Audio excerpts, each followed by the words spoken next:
Okay, good. that I couldn't recall my memorized emergency procedures. But just before we had deployed to Vietnam this time, uh, our training officer had showed us a training film on free fall from 80,000 feet. And I told him at the time, I said, that's the dumbest training film I've ever seen. We never fly at 80,000 feet. And we don't free fall. Our parachute opens automatically. I said that, and he said, well, that's just all I had.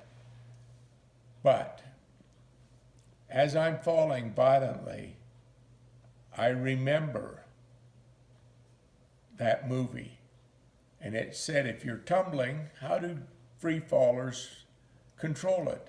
And they spread eagle, spread their arms and their legs out wide. And that stops the tumbling. Just like if I'm a skater twirling, how do I stop? Spread my arms out, and you stop. And I spread my arms, I spread eagled, and I stopped.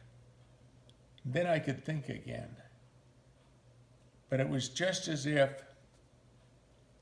a TV screen dropped down in front of me. And I could see my memorized emergency procedures: blow canopy, eject seat, check parachute. And I checked parachute because I can now think a little bit. And I didn't have one.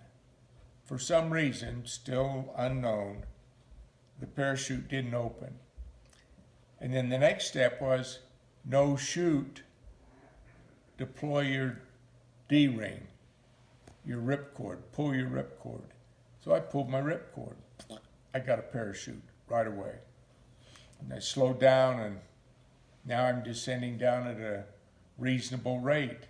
I look around and I've got 5 F-100s circling around me. I'm probably the safest guy in South Vietnam, with those 5 F-100s landing out in the middle of a field of rice paddy.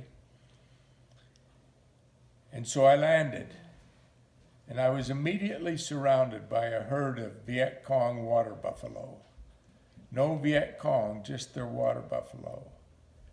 And they came and checked me out, and then they left. I was uninteresting to them, and I didn't mind seeing them leave. But it's important, I can still remember how my adrenaline was just surging. This is an exciting thing I've just gone through. And my adrenaline, I felt 10 feet tall. In fact, I had a little 38 caliber snub nose pistol. And I took it out of the holster. Where are the Viet Cong? Now they were armed with 50 caliber machine guns, and they just shot me out of the sky in my airplane. And I was going to take them on with my 50 caliber. Fortunately, they were a few miles away. I got in my pack my survival kit, and I got out my emergency radio, and I talked to my wingman on guard channel 2430. And I said, I'm here, I'm okay. And he said, well, there's an Army helicopter that's in the area, and they're on their way in to pick you up. I said, good, I'll catch them. And in fact, they very shortly came in. I was probably on the ground for 20 or 30 minutes is all. I had expected, I'm landing in a rice paddy. What do you think of rice paddy? It's going to have soggy, soft soil.